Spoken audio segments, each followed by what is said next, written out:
Hi guys, today we are talking about 7 quirky items that you need if you're going to be traveling on the road. At some point in time in our travels last year in the lower 48, we wish we had each of these items at one point, so we're showing you guys all of this today.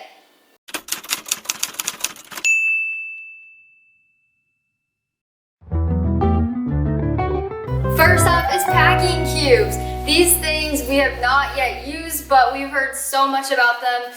When we get into the van, we're gonna actually put all of our clothes in there. So apparently you can take these cubes and pack like 2 weeks worth of clothing in them, and they fit in a little stack. So if you're taking a carry-on on an airplane, if you're doing a bus ride, if you have a van, these are gonna be key for having a lot of clothes and a little space. Yes.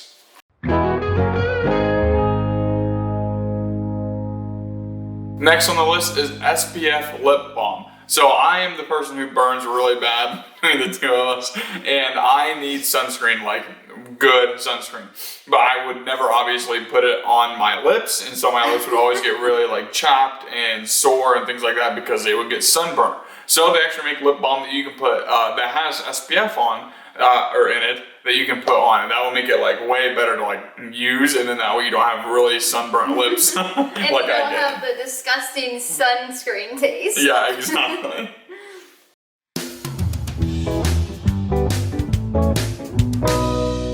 Next up is a silicone reusable menstrual cup. Now, guys, if you're listening to this, either just plug your ears or just don't listen or fast forward, I don't know. But this is super important, and I wanted to talk about it because if you're a lady, you know that having to carry all of those pads and stuff with you is awful. They clog up room, they take up so much room in our van, they would spill out everywhere. So instead, you can just have a little cup that you reuse, and that reduces the amount of stuff you have to bring along, and it's just so simple. You only change it like every 12 hours. It's so awesome.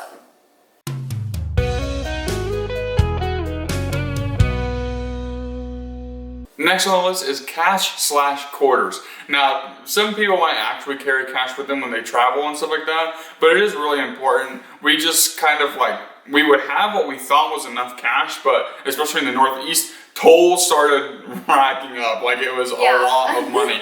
And same for if we would do laundry, quarters started just disappearing left and right because we had to keep paying for laundry. And so you really need to think in advance. It's more planning for what you're gonna need cash and quarters for, but we really wish we had like a lot of them last summer.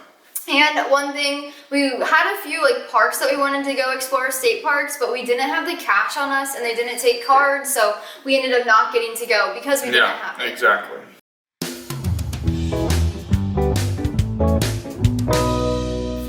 Next up is extra toilet paper. This might seem a little weird, but you never want to be caught without it. If you're in a public restroom and they don't have any, if you're at a campground and they don't have any in the little toilet area, what? No, it's just funny.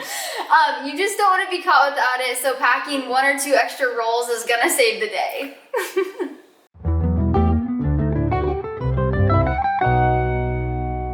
Second to last on our list is a portable phone charger.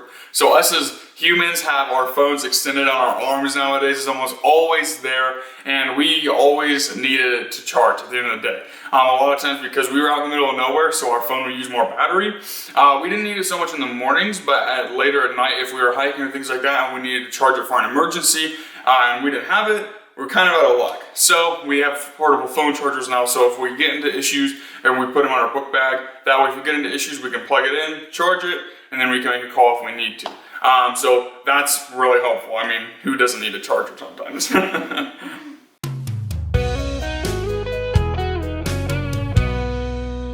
The last quirky travel essential is stamps. You might be wondering, well, what the heck am I going to use stamps for? Well, if you're sending a letter home, if you're sending postcards to people you love, you're going to want to have stamps. When we went to national parks, we were like, oh my gosh, I'm going to send these to family and friends, and then it was like, oh, well, we really don't have stamps. So now we always make sure we have a little packet of them. You can get them online or at local post offices. Yeah. that's gonna do it for today's video. We hope you guys really learned a lot and you're gonna pack some of these in your carry-on or your van or your camper because you don't want to be caught without it, especially the toilet paper. But until next week on Tuesday, go check out our top 10 travel road trips for the US. That video was a few weeks ago. And then if you have a dog, you can check out the Dog Essentials video. Those are really awesome resources. But we will see you next Tuesday. Bye guys.